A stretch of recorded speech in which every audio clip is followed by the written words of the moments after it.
Hello बच्चों, सविता फावड़े academy में आप सभी का स्वागत है। आज की ये तासिका हिंदी की तासिका है Makarand, a complete graded course book in Hindi, Yuga timeless nature of education publication. This one class 4 CBSE board Hindi textbook. बच्चों, आज हम पाठ तीसरा बकरी का अपराध, ये पाठ हम आज पढ़ेंगे। राजेश गुप्त इन्होंने लिखा है। पहले हम इस पाठ का वाचन करेंगे। बहुत ही इंटरेस्टिंग है कहानी। महाराजा कृष्णदेव राय को पेड़ पौधों से बहुत लगाव था।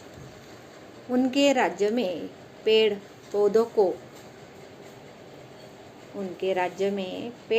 की कमी नहीं थी। एक बार महाराजा कश्मीर यात्रा पर गए।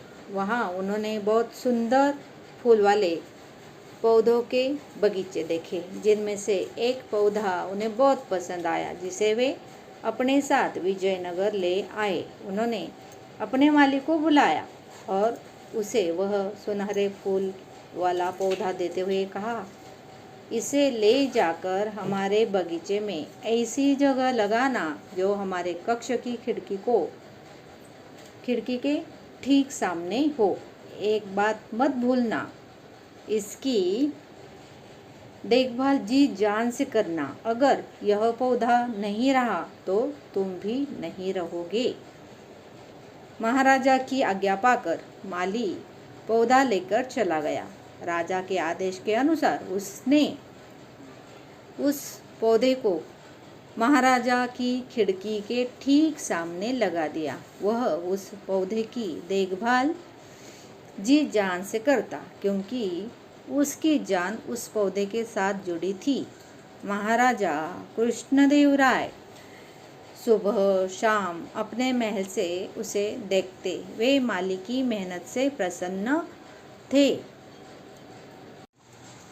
एक दिन महाराजा कृष्णदेव राय जब सोकर उठे और खिड़की खुली तो हैरान रह गए, क्योंकि सुनहरे फूल का पौधा अपनी जगह नहीं था। उन्होंने फौरन माली को बुलवाया। माली डर के कारण थर थर काँप रहा था। वह डरते डरते दरबार में हाजिर हुआ। महाराजा बहुत नाराज थे। उन्होंने उससे पूछा, पौधा कहाँ है? वह कांपते हुए बोला, महाराज, उसे तो मेरी बकरी खा गई।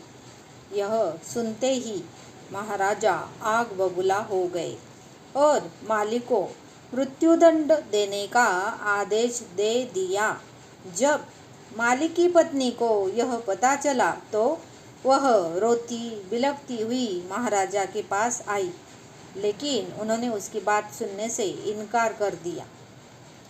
माली की पत्नी तेनालीराम के घर पहुंची और उनके पैरों में गिरकर अपने पति को बचाने की गुहार करने लगी। तेनालीराम ने उसे उठाकर बिठाया और उससे पूरी बात पूछी। मालिन की बात सुनकर तेनालीराम ने उसके कान में कुछ कहा और समझाकर घर वापस भेज दिया। अगले दिन विजयनगर में हंगामा मच गया। माली की बीवी नगर के हर चौराहे पर जाती और बीच में खुटा गाड़कर एक मजबूत रस्सी से बकरी को बांध बड़ी क्रूरता से उसकी पिटाई करती।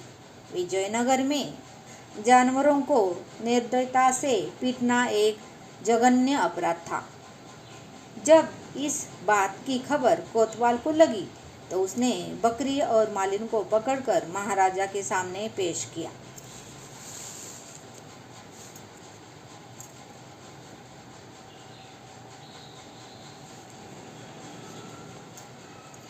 महाराजा ने मालिन से पूछा, तुम इस बेजुबान जानवर को बुरी तरह से क्यों पीट रही थी? मालिन बोली, अन्नदाता, यह वही बकरी है जिसने आपका सुनहरे फूल का पौधा खाया है। इसने बहुत बड़ा अपराध किया है।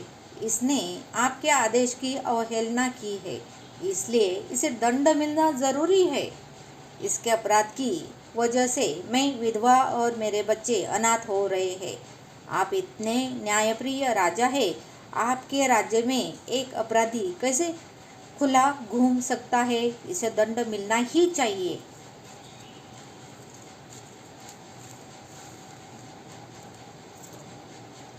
मालिन की बात सुनकर महाराजा बोले, अच्छा, तो यह वही बकरी है जिसने पौधा खाया था।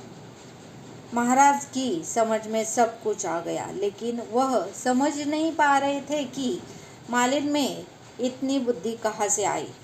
महाराजा ने मालिन से कहा, ठीक है, हम तुम्हारे पति को माफ कर देंगे, लेकिन तुम्हें यह बताना होगा कि तुमने यह सब किसके कहने पर किया है।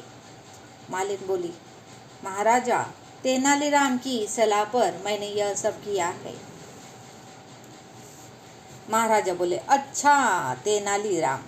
महाराजा ने तेनालीराम से कहा, तुम अलग अलग उपाय करके हमारे गलत निर्णयों की और हमारा ध्यान आकर्षित करते हो।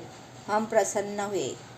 महाराजा कृष्णदेवराय ने खुश होकर माली को माफ कर दिया और तेनालीराम को यह सब करने के लिए पुरस्कार देने की घोषणा की। तो बच्चों, आज की तासिका में इतना ही। अगली हिंदी की तासिका में हम इसके बारे में अधिक जानकारी लेंगे, साथ ही स्वाध्याय भी सॉल्व करेंगे जो क्वेश्चन आंसर है। थैंक यू बच्चों। और आपका होमवर्क है, आपको जो पाठ हमने आज रीड किया है उसे आपको भी 2 बार रीड करना है। और जो ग्लोसरी है, मतलब जो हार्ड वर्ड है, जैसे कि बुद्धि, जो जैसे हाइलाइटेड शब्द है, उसको आपको 3 बार लिखना है, अर्थ के साथ और इंग्लिश स्पेलिंग के साथ। थैंक यू बच्चों।